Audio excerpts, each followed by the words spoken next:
James Harris III, and I am the team leader of Dream Cloud Films. And this weekend we will be participating in the Hampton Roads 48-hour film festival. It's a mini competition where many filmmakers in the area come together, and they are tasked of making a 7-minute short film in 48 hours, including writing, shooting, and editing the film. My biggest takeaway from last year and goal for this year would be, first off, a smarter creative team. Last year there was too many people, and like I understand everybody wants to have some kind of hand, in a project, especially, being local talent. We all want to have our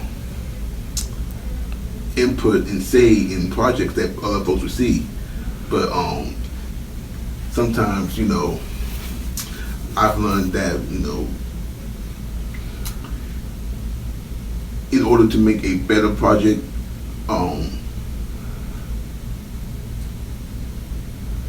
sometimes everybody can have that say so. I guess my biggest fear for this weekend would be falling short like we did last year.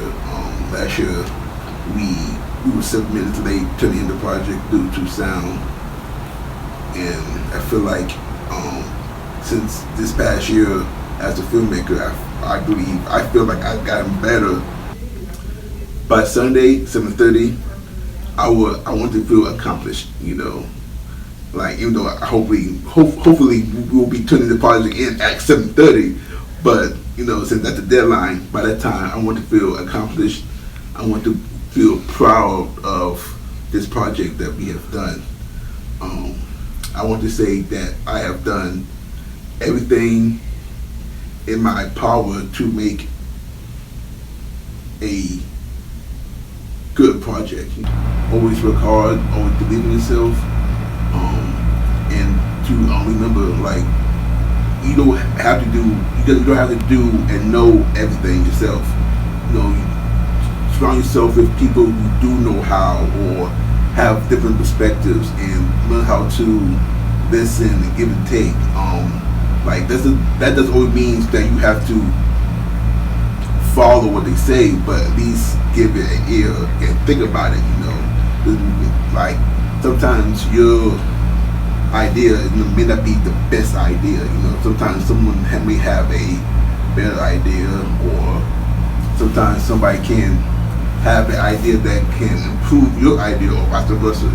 So always learn how to be a team player, and always work and strive to better yourself. My favorite director would be Christopher Nolan, because one, I like how he keeps big films utilize more practical effects than CGI. In a way, because he likes to keep his filmmaking realistic as possible. And in a way, I made that to my writing. I always like to keep our writing realistic, and grounded as much as possible. Even though I know as filmmakers, we take liberties in our writing, but mostly I like to keep it, like as grounded and natural as possible. And also I like how about his characters, like his character is not the usual, I'm a good guy, and I'm a good guy, but it's more of, I have flaws and I have weaknesses, and some of my flaws is great, it's like, it's not clear cut, Well, he already know our family, we stick together. We all about family. Even though everybody have their issues, some stray, some come back, but we're family oriented. Family is it's a must. You know, it's good to have a close knit family. Don't be gullible. You know, don't fall for just anything. You know what I mean? But before he make good decisions, I would say pray on it. You know. I've been not nervous. I've been more anxious like this whole entire week. Like just like waiting to find out what kind of genre, you know, we could pick, you know, like I guess what beholds our faith today. Anything but musical, period piece, and a western. Like outside of those three, and probably anti-war and anti-war. Last year we had a detective cop drama, and the year before last year we got sci-fi. Yeah, I do feel like the genres can make and break you, especially if you're somebody who doesn't have the resources, you know. But if like some folks have the money, have the resources, have the knowledge to be able to do any type of film, you know, they want. Folks like me who has limited resources, like if I would get a western, you know, it'd be kind of tough for me to do a western because I don't have the resources to go out and find uniforms, you know, costumes, and since we in Virginia, ain't but so many places that, to my knowledge, you know, that will look like a Western environment. So I feel like the genres for the 48 can really make or break the project, you know. I guess being able to improvise is a must, and it's a good ability to have. I think I can improvise pretty well. If not me, I know I may have people around me who can improvise pretty well, you know, and together maybe we can pull off some of these tougher genres. Yeah, I feel like for those who have been doing the 48 for a while, I think they do have the ability or acquire the ability to find ways to stretch and bend, you know, the rules of the genres or whatnot, you know. Cause like I've seen some projects where the genre is supposed to be one thing and they may look like whole totally different, you know, or like took liberties with it.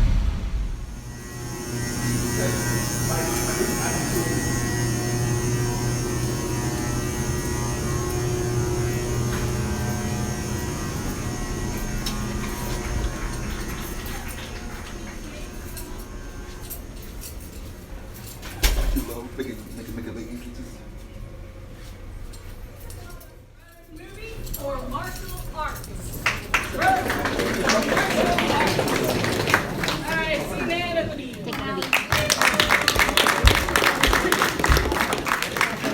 You're in group B, and they haven't called it yet. Are you downstairs? Yes. Good answer. Have a seat. Comedy or mystery? Horror or period piece, or you could do both. Funny film or fable?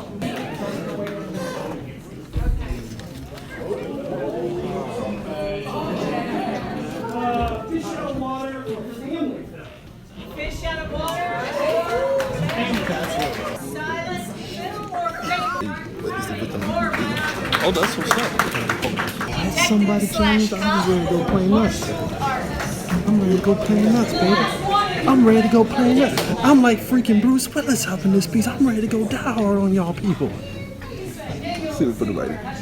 Save it for the writing.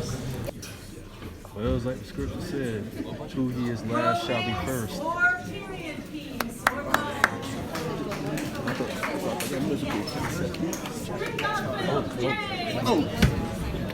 All right. Come on, Jesus. Come on. You're not gonna be happy, or you're not gonna be happy. Any one of those. No harming animals, no guns. Seriously. And it is 7 o'clock. Get out of here. Wait a second, like, So I write a little bit sloppy. So it says, I've missed you while you were gone. I've loved you in your absence. I've mourned us in our separation. I've grieved in my loneliness. You filled every aspect of my life. You're the air I breathe. It's about a woman who loses her man, but ends up thinking that she should kill herself. So in my opinion, we could have this woman kill her husband, but at the end, you know, reveal that she was the actual murderer. You get what I'm saying? But using this poem to generate the story. What y'all think? I was actually going to send it to Amazon, so here we go. Cool. All right. So we're going to do the suspense.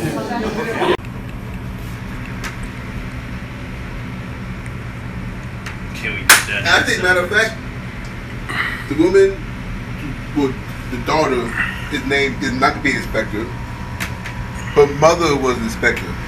So her mom would be either, whatever the last name is. So then the mother would do the same thing that the daughter was doing, but instead the mother will be attacked by him while she's trying to help him, because the effects of the war, what the effects of the war had on him, caused him to become that type of aggressor. Okay, what if we focus on a female soldier returning home? Well, not return home, a female soldier. She just came back home, not in terms of into the country, but away from. Only people that would require army fatigues, and only thing we have. No one would access it. Only person I know who really has stuff is Theo. I mean, there's nothing better than doing what you love, right? I feel like we got a good project here. Like I feel good about it.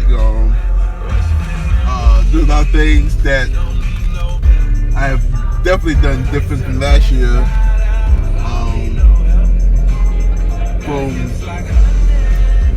I just feel overall good about this project. Like we are on, so far we are on schedule. We were about finished with the script. I just gotta, put my spin on it, But yeah, I feel great about it. Most accurate feeling I feel right now is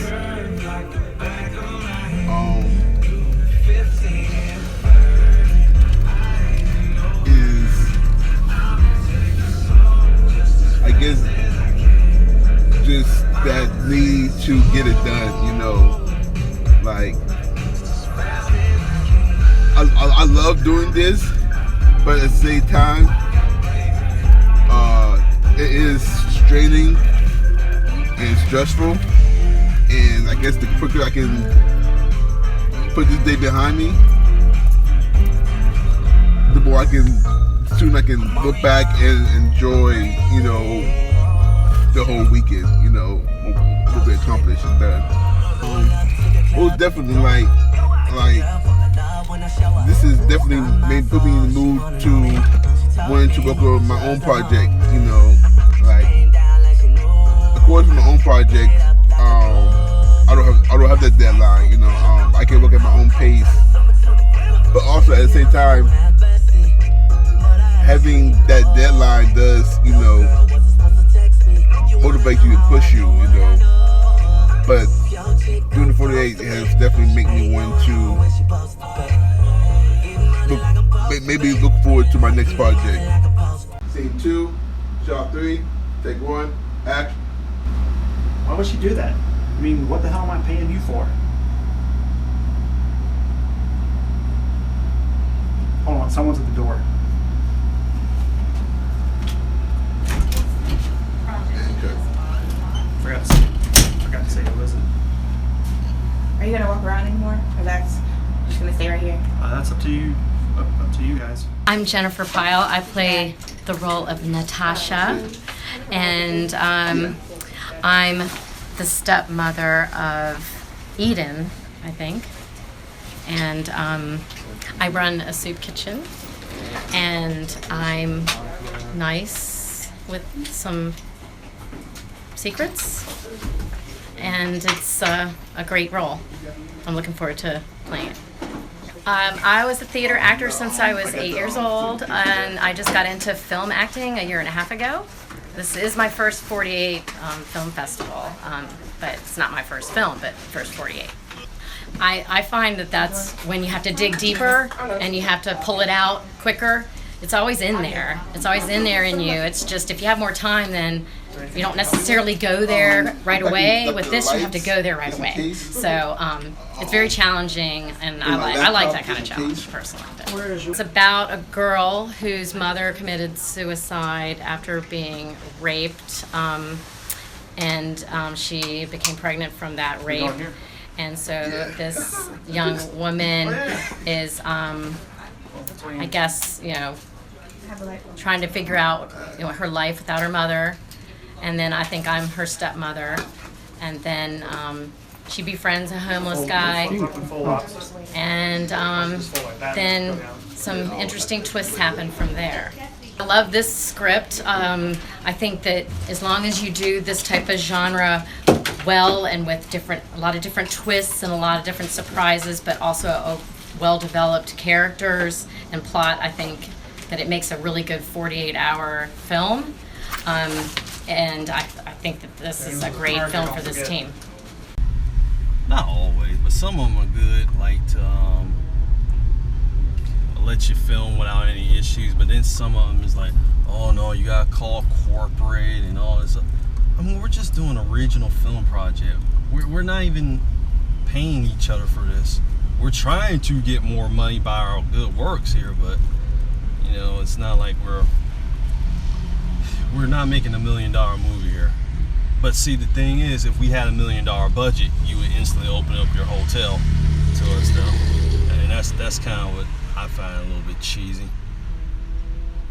When it comes to trying to help someone on the come up, it's stay quiet. But when it comes to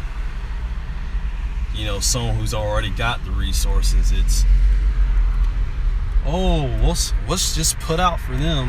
We'll do everything we want for them. Man, it's like, come on, you gotta be willing to help people. Why are we going to Wawa? Is this the church? Is Wawa the church? The church of Wawa. This ain't the church!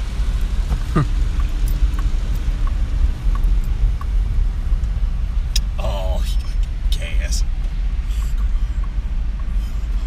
My name is Bill Douglas. I am a budding screenwriter. I'm an aspiring screenwriter. I really just started screenwriting in earnest about a year ago. So I'm still new, I'm still growing, I'm still developing. I'm actually producing a project for my job right now that I put the script together for. I think it turned out pretty well considering my first really solo effort. I haven't really done one since college. It's a growth process. I'm also doing some assistant directing here and key set production assistant. So hopefully going forward I can continue on the screenwriting track to combine that with producing. Early on I just want to get some more PA jobs, particularly in the production office, so I can get that producing experience as well and kind of make this thing take off. I'm sick of doing the 9 to 5. no offense of people I worked with at the 9 to 5, they've been good people for the most part. I knew I should ask where her church was. If he go through that tunnel, I'm gonna be screaming, man. But that goes back to your word about, can I blame Mark Rupert for having to go through this darn toll tunnel? No, I cannot. I signed up for it. I knew it was not going to pay me money. Then if I was going to get money, it was going to be made down the road. Yep, it's right through. Oh man, they should have said that before. We could have just avoided this toll. Yeah, we could have just took 64 and cut around the other way. It would have been a little longer, but at least it would save money. Yeah, and I think like when Mark Rupert started the 48-hour film project, you know, I think like I always will say, it did a lot of good because you know, obviously, look, you know, I have a fear of traveling, and I feel uncomfortable traveling, but you know, it helped me overcome that. But I think, you know, in essence, it's really about what you do with it and stuff. And I mean, like, ultimately, the biggest thing is connections and communications. But I also think that the tragedy of the 48-hour film project is that some people think that, oh, well, you guys are making a film, we're making a film this weekend, but why don't we make one? Why don't we make a long-term one? You know, you're always going to find people who will, you know, take that opportunity where, you know, it's not really, it's really just like, you know, a preacher or a parent giving people advice. You know, they can't always save their children, or they can't always get their message across, but the people who benefit from it, you know, it's there for them and stuff. Now it's on. All right, so where we're filming at, that's the fellowship hall in the kitchen. All right, you want to go? This is the sanctuary, but it's dark because I don't have the light. I ain't turned the lights on yet. And then we have more offices around the back. Mm-hmm. You want to go that way, or? This is the library. Oh, also the youth haven.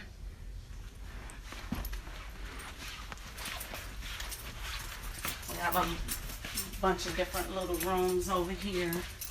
A few different little rooms over here. Different teachers and classrooms and stuff like that, that we, you know, have different classes for the kids and all, everything. Yeah. Sometimes adults. My name is Christina, and I'm a makeup artist and model, so look out for me. I'm darkening the beard. Obviously, you won't shave if you don't have access to running water. The sun kind of gives you a red-brown tint, so that's kind of what I'm going for. Subtle touches. Been doing makeup on other people for 2 years. I'm doing it on my own for, I don't know, 10 years, obsessed with it.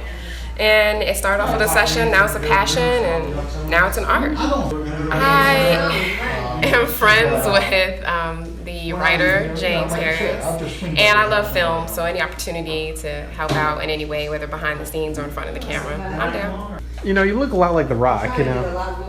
So you look like The Rock, you know, a bit. Who, me? Yeah. I know, I never heard that. The Rock? Yeah. I heard probably Vin Diesel, but I never heard it. You know something? That man, I mean, he impresses me a hell of a lot. Yeah. You know that? I mean, like in Ballers, even the series he's in. I need to watch it. Let's keep watching. The man is fantastic. Yeah. And you know what tickles me about him? He does such a wide range of films. He's done stuff from like The Tooth Fairy up to like Fast and Furious, to The Scorpion King. I mean, that guy does it all, you know. And let me tell you, I was watching him with Jay Leno one night. This is how long ago that is. I was impressed. Jay Leno heard that he could sing and play a guitar. So when he was there, Jay Leno pulled a guitar out and said, "They made him perform something." He was good. I ain't seen the movie yet, but I think he sung in the little cartoon. Oh, really? Yeah. I don't know. But I'm telling you, he's impressive. He really is. And I tell you what, I don't know how many hours a day he puts in at the gym. Boy, how much? I mean, he's got to be on steroids, man. Yeah, because he got bigger. You cannot get that cut. without. Yeah, I was wondering that because like I was looking at an old, there was a clip that came on there where he was like him and Hulk Hogan, and he's little like when he first came out, but like from now to like here. It's even like with Vin Diesel. Like Vin Diesel in Fast and Furious, the first one he was kind of, but you can see his progress. It's not that big compared to The Rock. You know, he did a little workout like him and the dude that played Thor. They did a little workout. You know, was fit, but The Rock just every time you see him, it's like he looked bigger in both of the Fast and Furious.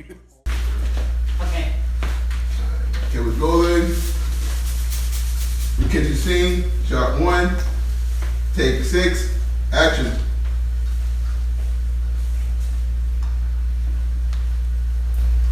I was raised in this area when I was a kid.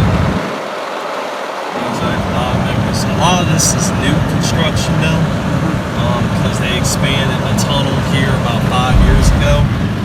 They added another tube to it, so a lot of the overpass and stuff, that's completely new. But it's still good to see it because it still bring back good memories. Bring back some bad ones, but mostly good ones.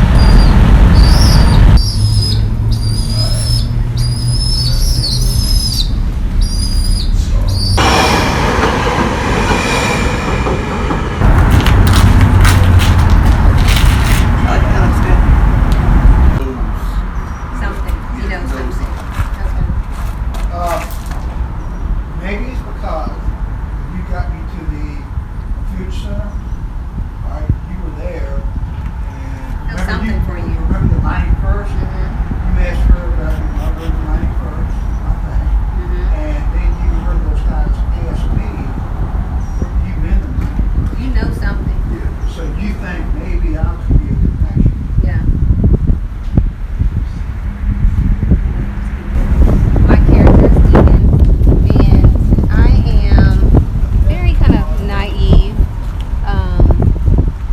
She is a young girl whose mom committed suicide, and she's conflicted because she didn't know her father. She's conflicted about her mom's suicide, and then she doesn't know who her father is, which is creating a lot of turmoil for her. She's also pregnant, and she was raped like her mother. So in the story we find out that she finds out who her father is during the story. Well, you guys will find that out too. So it's a really interesting story. There are a lot of twists and turns in it. I do like the character because it's not a open book character. Can't relate with the pregnancy because I've never been pregnant. It's been a very interesting day, fun day. It's a very good character, very good storyline, very interesting. A very good day today thus far. How I'm feeling? I'm feeling pretty confident. I get I'm almost done editing. I'm about to add some music to the movie and then color grade. I think that's the whole thing we have left to do. So it's 1 o'clock, 6 hours left. I feel great. Yeah. All right. Generally, I prefer to edit my own stuff. I guess you could say I'm kind of. I guess part of me is a control freak. It's more, especially when it comes to writing and my creative ideas or stuff. And like, I guess for me, like for the most part, I know how I want it. So like, I just like to have that, control. Like, I do feel like sometimes it can be a hindrance, especially for those who like to do everything. The front of the camera, the behind the camera, they just have 100. They're like their hands is in everything. I feel like sometimes that can be a hindrance.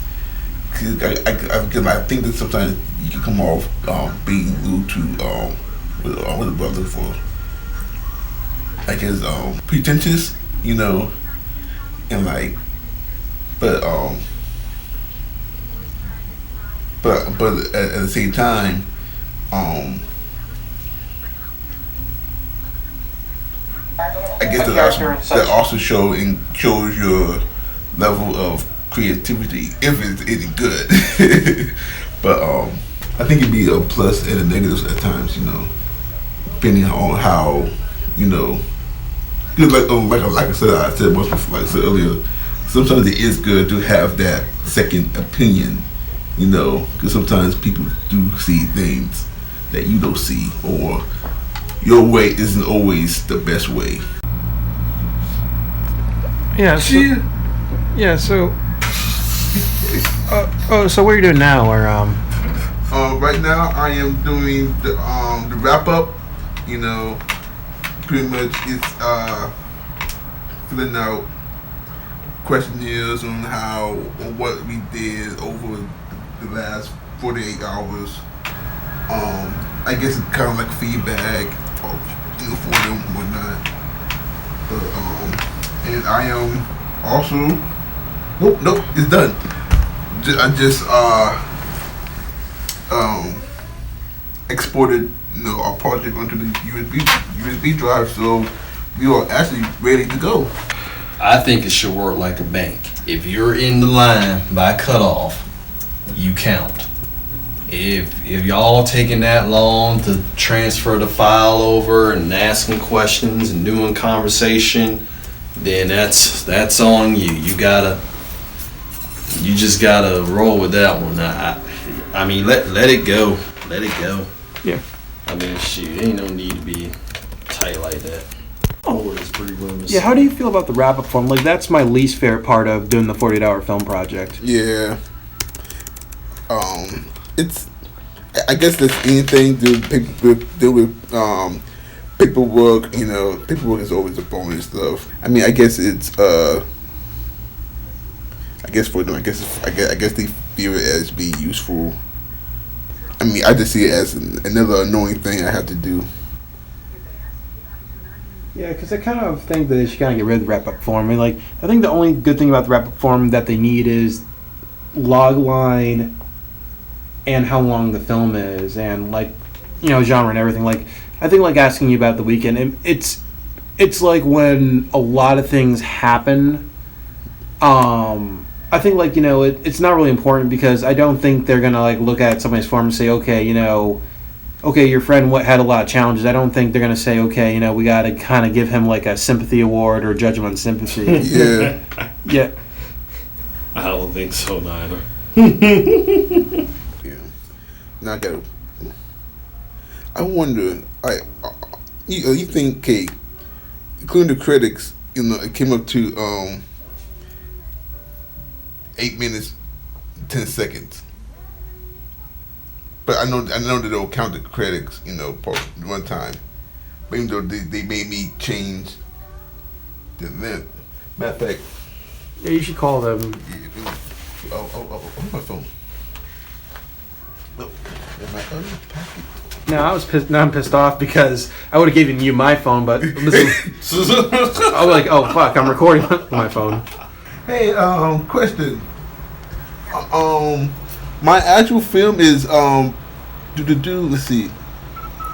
It's under 7 minutes. But with my in credits, it came up to 8 minutes. Is that okay?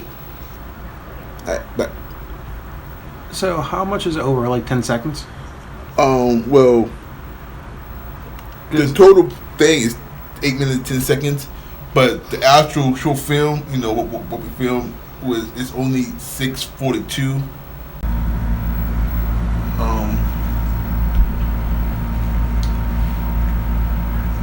I feel like one of the greatest struggles I have, well, not only me and myself, but a lot of my friends who I have met through filmmaking, is actually finding people who is reliable. You know, you get your people who say, yeah, I'm down to do this. Like, it's so cool you doing this. You need anything, let me know. But when the time comes, you know, even, like I guess this also, I guess it applies to things like with regular life, you know, personal problems outside of filmmaking, you know, that they're never around when they say they will be, you know. And I have learned to be able to identify and ask people who I know who can be reliable, because like I know last year there was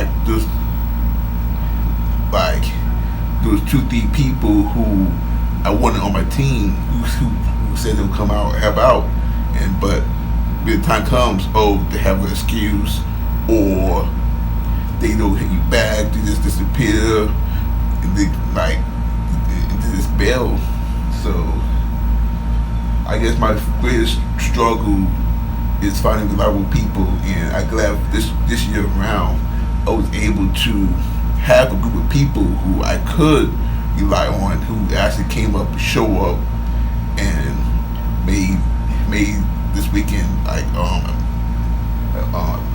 success. All right. I think my biggest nitpick about it is, I guess it's the genres. And I probably had said it before, like, I feel like there are some genres that may be kind of too difficult for every single filmmaker, and the fact of that it's random, it kind of put some filmmakers in a tough bind. But I guess that's also maybe the thrill and challenges to overcome as a filmmaker, you know. But I feel like there are some genres that if you, let's say, a slapstick, you know, like for those filmmakers who are looking to possibly get a chance to win awards and go and move on, slapstick comedies, things like that, you know, doesn't really hold candle to the genres such as dramas, you know, movies, genres that can really have big, you know, impactful stories to them. 8-hour film project, you know, like, do you feel it's kind of worth it in the end, or do you think in the end, like, you know, it's almost like the ends justify the means, you know, or? I do think it is worth doing, because in the end, it especially for those who takes it serious, it helps you to be able to work under pressure, you know, and because like up to 48, you know, you have exactly 48 hours, you know, which is not really a whole lot of time. So for me, like it teaches you how to manage and use your resources and use your time wisely to make a successful project, you know. But even though when you're in other projects you may have more control on what your story would be, but like I believe it does give you the skill set to prove yourself in a situation where you have a deadline to meet, and your ability to handle that kind of pressure. Well, a buddy of mine, he had issues. Goes back to having people who's reliable. It was his first time being a team leader, and he just ran into folks who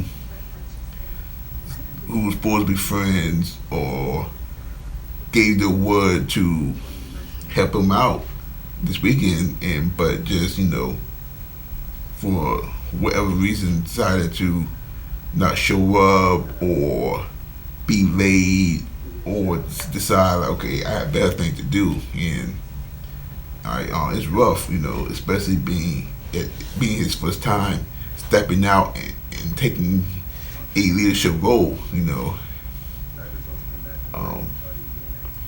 I guess in a way it could be stressing and depressing to find out that the people that you call your friends just up and leave you dry like that, especially when it's something pertaining to something that you have a passion for, and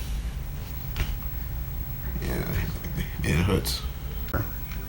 Like I say, from a person who if it's your first time, just go in with the mentality that you're just trying to have fun, do it for the fun, and don't get stressed over the fact of, okay, I was late, I failed, I couldn't do this, I couldn't do that, but take that and use it for next year and learn how to be able to improve, because like for me, last year, I learned from last year. I learned on who I can rely on, things I have to do to prepare, whether it's locations or scheduling, like how to handle actors, how to handle crew, DPs, equipment, where to go, how to find resources, and each year is going to be a learning process. Like each year, you should always want to build upon. So let's say your first year, things didn't go as planned, and you turn your project in late, get DQ. Next year, maybe you turn your project in on time, but your overall project, it wasn't to your standards. But it's cool because you were able to complete, your project. Next year, you build upon that, find ways to make your story better, or find better actors or crew, equipment, or whatever that was lacking from the previous year. You don't always have to be perfect, no one is ever going to be perfect, but you should always want to build upon it as you go on, and as filmmakers and as human beings, that's how we should, approach things. We should always want to build upon our weaknesses and our strengths, as we learn and move forward. Well, me personally, I don't, as of right now, I don't have no experience with judging, because last year I got the DQ, but I guess looking at it,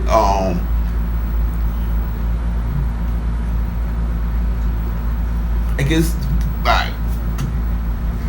bigger, well-known names, I guess, do get more favoritism. I guess it's good because I guess it's name recognition, especially when it comes to the popular vote.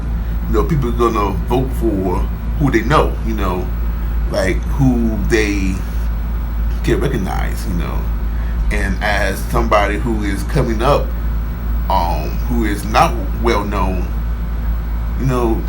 you may fall under the radar,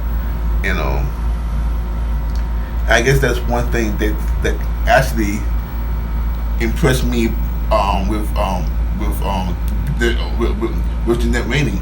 The fact that I am a up and comer, and the fact that she still recognized me by name, that she could put me out of the crowd, even though last year was my first year being a team leader, and I've never known me to stand out.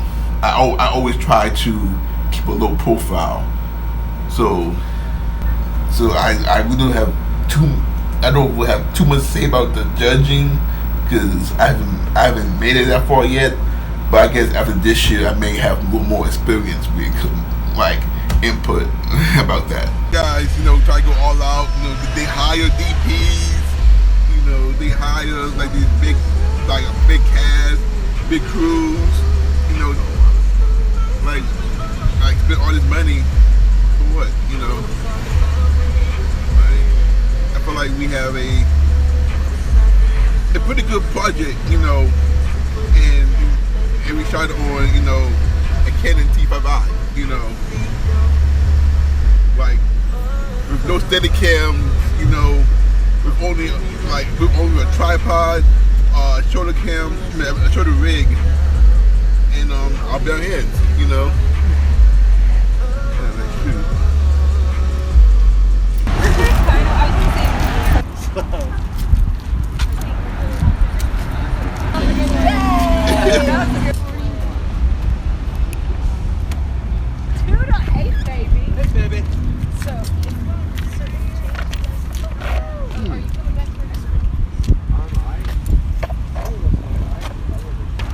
Like flash drive or? Yeah, flash drive. This is your primary and only one? Yes, ma'am.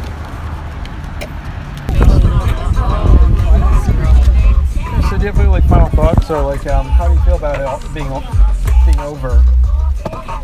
Relieved, glad, happy, so many emotions. I'm just glad that it's over. It was fun, but it's one of the things that you do once a year. You don't want to do it every day. I'm just ready to go to bed. I'm so tired. I think I accomplished everything I set. Everything I set out to accomplish. Made it on time. Made a compelling, story-driven short film.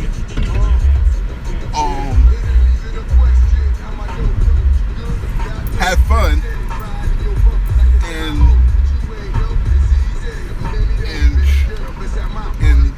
at least to me, made a very strong, made a strong film. I just hope that it get recognized by others. My thing is, I want to not only set myself apart from everybody else in the area, but become somewhat recognized by everybody in the area.